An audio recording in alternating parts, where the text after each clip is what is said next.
my gosh, Michelle. I was so hot last Saturday. I literally said to my friend, I am absolutely roasting out here. I cannot take it. And your friend probably said, "Tell me about it," right? Exactly. She said, tell me about it. The heat is brutal today. And that right there, roasting, brutal, tell me about it, those are the kinds of real expressions we are diving into today. Hey everyone, welcome back. I'm Jeremiah. And I'm Michelle, and this is Let's Talk English, the podcast where we have real, natural conversations so you can hear everyday English the way people actually speak it. Today's episode, Summer Vocabulary. Let's jump right in. Okay, so Michelle, I want to start with something super basic but really important. How do we describe hot weather in English? Because there are so many ways to say it. Oh, totally. So the most basic one is just hot, right? But nobody really stops there. We say things like, it's scorching out there. Yeah, scorching. I love that word. Like the sun is burning everything. Exactly. Or blazing hot. You might hear someone say, it's a blazing hot day. I'm not leaving the house. That is me every summer. I also hear people say sweltering, like it's sweltering in here. Can you turn on the AC? Yes, sweltering is really good. It usually means it's both hot and humid, so it feels heavy. You're sweating just standing still. Okay, so let's recap those. We've got hot, scorching, blazing, sweltering. What else? Oh, muggy. Muggy is another good one. That's when the air feels thick and sticky because of humidity. Ugh, I hate muggy weather. It makes my hair go crazy. Same. And then the opposite of all this, which everyone is chasing in summer, is when we say it's nice and breezy. Oh yes, there's a nice breeze today. A breeze is just a gentle wind. It's the best thing in summer. And when it's finally cool enough to be comfortable, we say it's refreshing. Like, I went for a swim and it was so refreshing. Perfect. So, to some of our listeners, if you want to sound natural when talking about summer heat, try using scorching, blazing, sweltering, muggy, and on the nice days, breezy and refreshing. Okay, Jeremiah, what did you actually do this summer? Let's have a real conversation, and our listeners can pick up the vocabulary as we go. Ooh, okay, I love this. So, we went on a road trip. Me and a couple of friends just packed up the car and hit the road. Oh, hit the road. That's such a classic expression. It just means you left, you started your journey. Right, exactly. And we drove up to the lake. We spent the whole day just hanging out by the water. Hanging out, another great one. That just means you're spending time relaxed. No big plans, no schedule, just chillin'. Yeah, we were chilling. We brought some snacks. We threw a frisbee around. Wait, did you go for a swim? Of course, we took a dip in the lake. Took a dip. I love that phrase. You can say take a dip or take a quick dip. It just means a short swim. And the water felt amazing because it had been so hot. It was completely refreshing. See, we used that word again. Exactly. It always comes back. Okay, so I want to add some more activity vocabulary. At the beach or the lake, people might go sunbathing, which just means lying in the sun to get a tan. And if you get too much sun, you get a sunburn. Oof, yes, I got a really bad sunburn. Or you might hear I'm peeling, which means your skin is coming off after a sunburn. It's not pretty. It is not. Always wear sunscreen, everyone. Okay, what about backyard stuff? Because I feel like a big part of American summer is the backyard barbecue. Oh, 100%. The barbecue or the cookout. Those two words mean basically the same thing. You're cooking food outside, usually on a grill. And the grill. You fire up the grill. That's the expression. We fired up the grill and made burgers. Yes, fire up means to turn it on and get it going. And at a cookout, you typically have burgers, hot dogs, corn on the cob, potato salad. Now I'm hungry. Haha, same. Oh, and another really common summer thing, people say, let's have a bonfire. A bonfire is a big fire you build outside, usually at night, and you sit around it.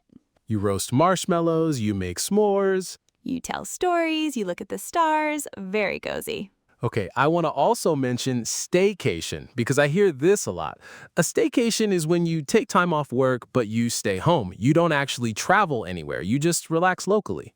Ooh, yes, staycation, a mix of stay and vacation. A lot of people do this, and it's totally valid. All right, let's talk about some summer idioms. These are phrases where the meaning isn't totally obvious from the words alone. Okay, first one, dog days of summer. Have you heard this one? Yes, what does it actually mean, though? So, the dog days of summer refers to the hottest, most uncomfortable stretch of summer, usually in July and August. It's when it's so hot, even dogs just lie around and don't want to move. Okay, I feel very seen. So you might say, we're in the dog days of summer, I don't want to do anything. Exactly. Or, the dog days of summer are here. Stay hydrated. Speaking of which, stay hydrated is such a common summer phrase. It means drink enough water because when it's hot, you lose a lot of water through sweat.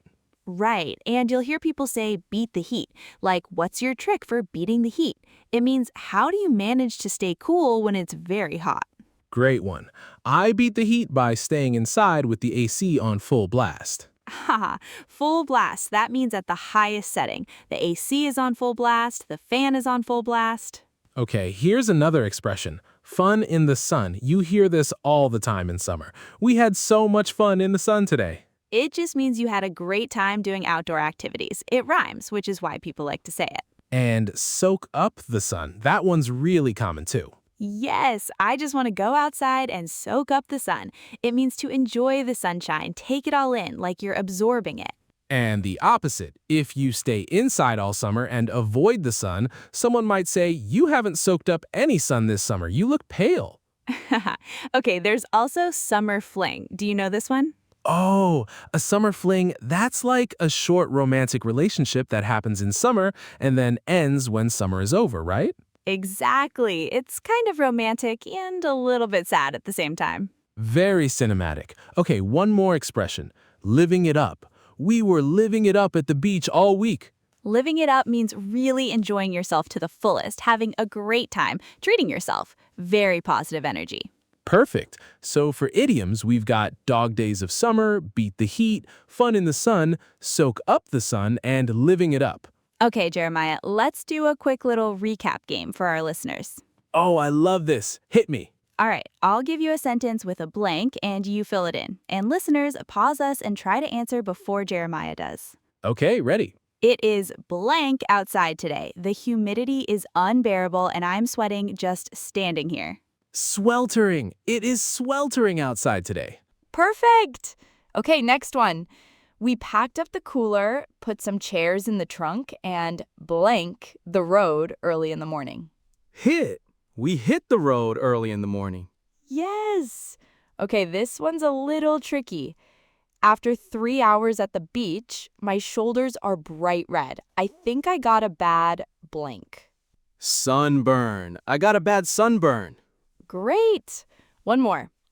I have no big travel plans this year. I'm just going to do a blank and explore my own city. Staycation. You got all 4. Our listeners hopefully got them too. Hopefully, and if you didn't get them all, that's okay. Just go back and listen again. That's actually the best way to learn. Okay, we are rounding out today's episode. I hope that felt like a really natural summer conversation because that's exactly what we were going for. Yes, and the goal was never just to give you a list of words. It was to show you how those words live inside real sentences and real conversations. That's how you actually learn them. Exactly. So go practice. Use scorching the next time the weather is brutal. Say, let's hit the road next time you're leaving with friends. Tell someone you're going to beat the heat this weekend. The more you use the words, the more they stick. That is the whole idea behind this podcast. Thank you so much for listening to today's episode of Let's Talk English. If you enjoyed it, share it with someone who's learning English too. Word of mouth is the biggest support you can give us. And we will see you, or I guess you'll hear us, next episode. Take care, everyone. Bye! Bye-bye.